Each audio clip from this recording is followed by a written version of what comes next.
Hello friends, मैं हूँ प्रीति। मेरा सिलेक्शन 64th बीपीएससी में ब्लॉक माइनॉरिटी वेलफेयर ऑफिसर के रूप में हुआ है। मुझे बहुत खुशी हो रही है। हालांकि मेरा रैंक कम है, लेकिन फिर भी मैं बहुत खुश हूँ। सिविल सेवा की तैयारी करने में जो PT2 इंटरव्यू तक का फेज रहता है, वो बहुत ही एक चुनौतीपूर्ण दौर रहता है, और एक लड़की होने के तौर पर तो और भी चुनौतीपूर्ण रहता है। ये वीडियो मैं इसलिए बना रही हूँ क्योंकि मेरे यहाँ तक पहुँचने में एक लंबा जर्नी रहा है, जिसके बारे में अगर कहें तो एक बहुत ही संघर्षपूर्ण रहा, जो मैं आप लोग के साथ शेयर करना चाहती हूँ। मेरे अगर फैमिली बैकग्राउंड बारे में अगर मैं बताऊं तो मेरे पिताजी का नाम श्री वेद प्रकाश केसरी है, जो कि एक बिजनेसमैन है। मेरी माँ श्रीमती देवंती देवी एक कुशल गृहिणी है। मैं 4 बहन और एक भाई हूँ। और मेरे जो परिवार है वो एक मिडिल क्लास फैमिली से बिलोंग करते हैं। मेरे परिवार की आर्थिक स्थिति शुरू से ही ठीक नहीं रही है। 4 बहनों को मेरे माता पिता और ने बहुत मेहनत करके पढ़ाया लिखाया, जिनमें से अभी 2 बहनें को शादी हो गई है, 2 बहन पढ़ाई कर रहे हैं। उनमें मेरा सिलेक्शन बीपीएससी में हुआ है। मैं अपने गांव की वो पहली लड़की हूँ, अपने एरिया की पहली लड़की हूँ जो सिविल सेवा एग्ज़ाम को पास की हूँ।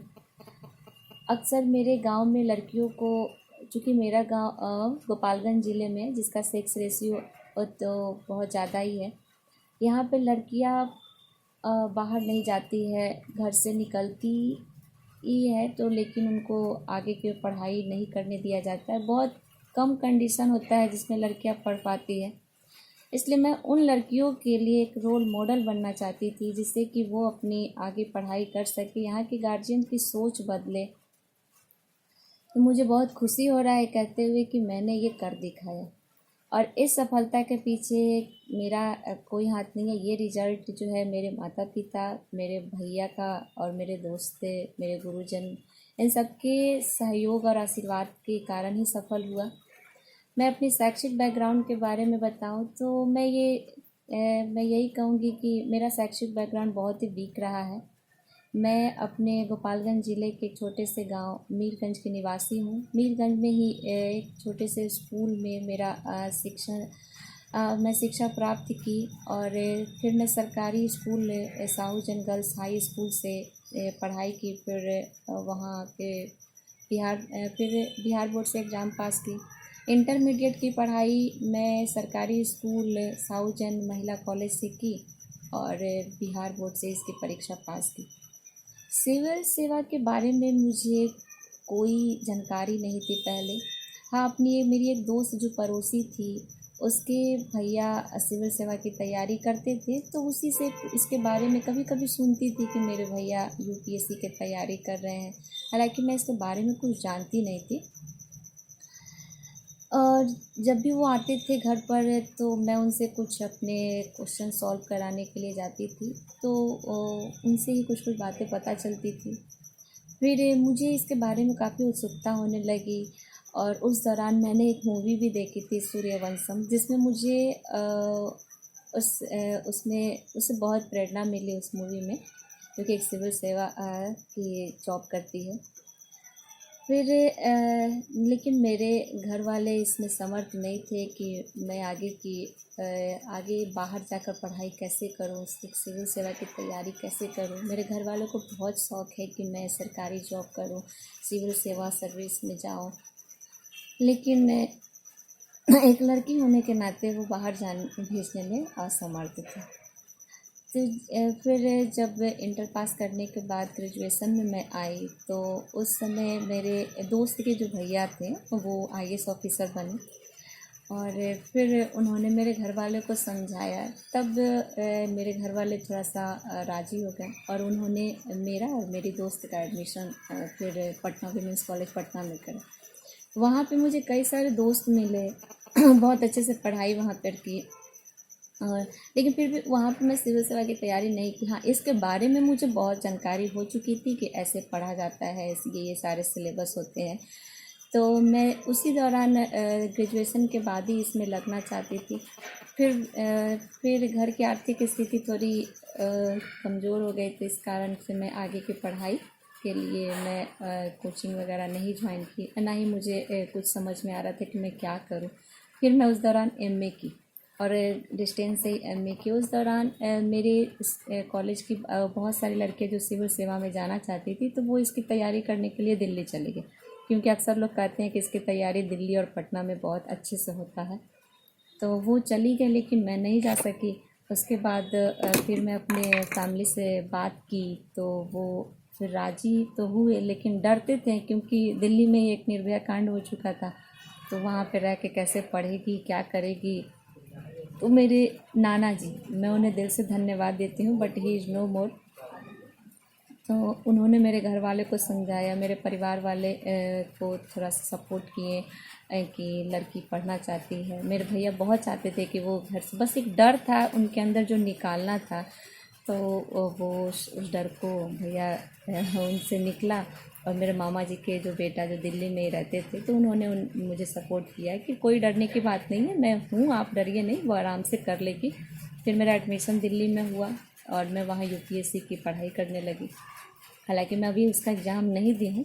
और फिर बीपीएससी के बारे में मुझे उतनी जानकारी नहीं थी, क्योंकि मैं अक्सर बचपन में बताई थी कि अपने दोस्त के भैया से ये बात सुनी थी कि यूपीएससी को तैयारी करते हैं, उनका सिलेक्शन आईएएस ऑफिसर में हो भी चुका है।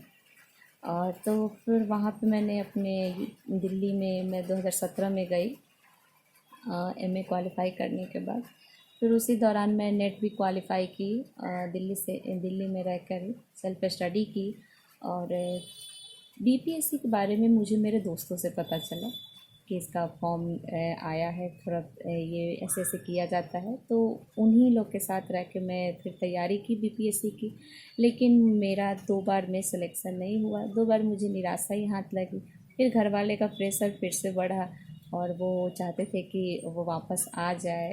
2 साल का तैयारी हो गया है, शादी ब्याह का टेंशन ये सब होता रहता है, और सबको जानता है कि इस तरह की सिचुएशन हर लड़की के साथ है। लेकिन घर वाले हमेशा हमें सपोर्ट किए हैं और मेरे दोस्तों ने हमेशा हमें सपोर्ट किया। मैं उन्हें बहुत बहुत साधुवाद देती हूँ। वहाँ से मैं वापस फिर घर आ गई, क्योंकि उस दौरान 2019 में मैं जब घर आई तो कोरोना की स्थिति चल रही थी। बहुत डर गए थे घर वाले। घर पे आके ही मैं तैयारी में लग गई।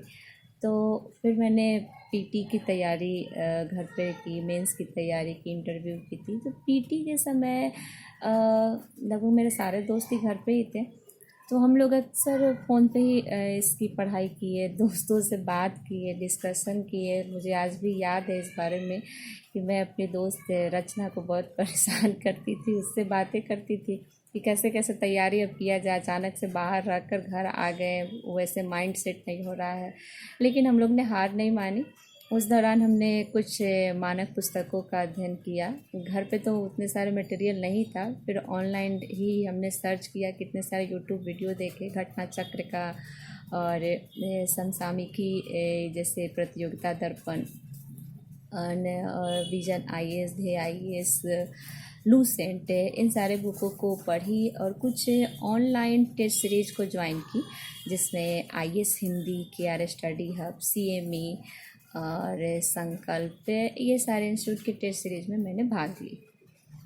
फिर मेंस की तैयारी के समय फिर से समझ में नहीं आ रहा था कि घर पे कैसे रह के करें इसकी तैयारी। तो कई सारे एडवर्टाइजमेंट मैं देखते रहती थी यूट्यूब पे, तो उसमें मुझे आईएएस हिंदी जो मुझे बहुत सपोर्ट की, और मैं उनका एडवर्टाइजमेंट देखी और उनको कॉल की उस नंबर पे, तो उन्होंने मुझे इसके बारे में डिटेल समझाया। मैंने इसमें एडमिशन ले लिया, टेस्ट सीरीज को ज्वाइन कर ली।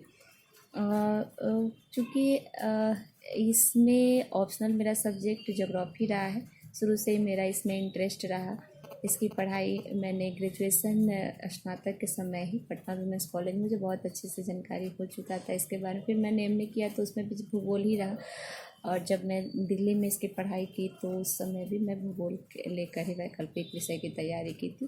तो इसलिए मुझे इसमें कोई दिक्कत नहीं होता था, तो मैंने ज्योग्राफी सब्जेक्ट रखा। और टेस्ट सीरीज को ज्वाइन किया IAS हिंदी की, तो उसमें जो भी कमी रहता था सर बता देते थे। कॉपी का निरंतर मूल्यांकन करते थे और उसके बाद हम अपने कमियों को सुधार करते हुए टाइम मैनेजमेंट के साथ आंसर राइटिंग करते थे। और इस तरह से एक निरंतरता बनाए रखते थे। रोज़ 8 से 10 घंटा इसी में लगे रहते थे, पढ़ते रहते थे, दोस्तों के साथ डिस्कशन चलते रहता था।